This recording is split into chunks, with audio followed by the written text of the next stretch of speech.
A legendary story from Roblox.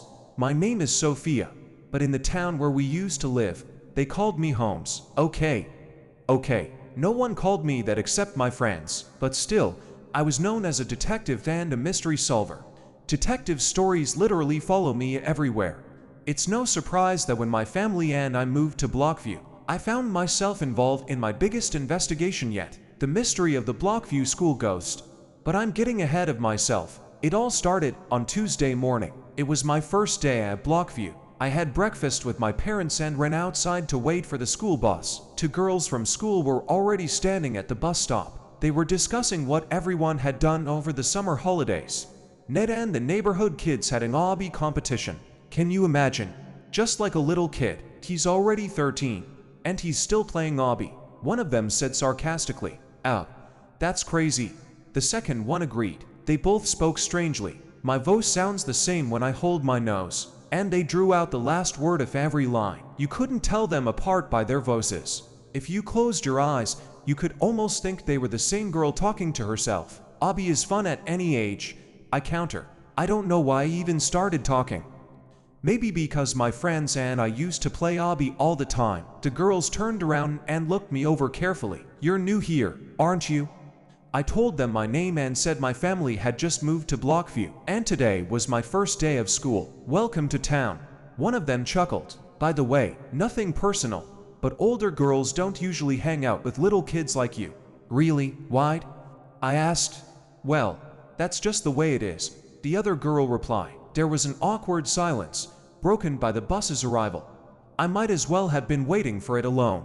Not the most pleasant start. Oh well. I was hoping things would go better at school. My goal was to make at least one friend by the end of the school day. We boarded the bus, and the girls made their way to the back, where they sat with their friends. I listened as they chatted among themselves. In the same voices, I looked around to see if anyone my age was on the bus, and I noticed a girl in glasses typing something on a laptop. She was sitting at the very front. I walked over and sat next to her. "Hi," I said. The girl was so busy with her laptop that she didn't hear. I glanced at the screen to see what she was so engrossed in. The girl was writing something about the history of Blockview. Her text was accompanied by several maps of the city. The school year is just starting. What are you working on? The girl winced.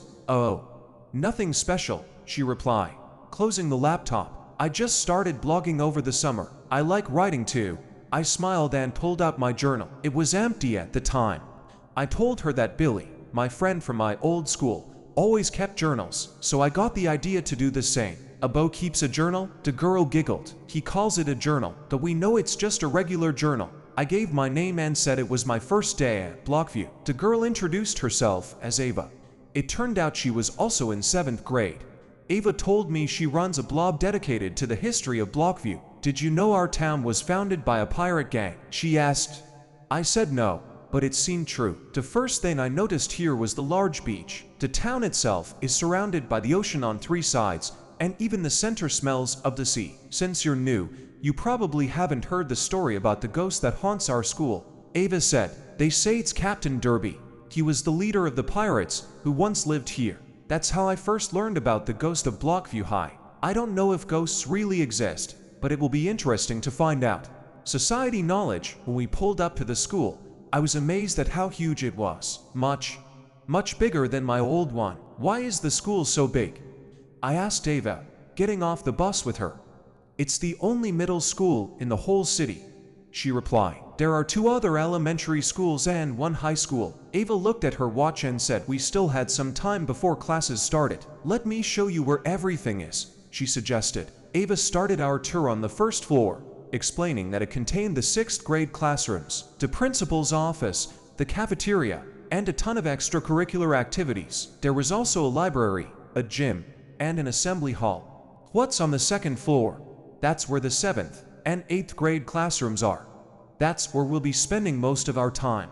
After walking through several hallways, we found ourselves on a staircase. I was still completely disoriented, so I felt like I'd definitely get lost in this huge school on my own.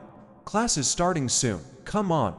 I'll show you the lockers, Ava said. We went upstairs. The hallway split in 2. To be continued. Subscribe to the channel and like. Good luck everyone.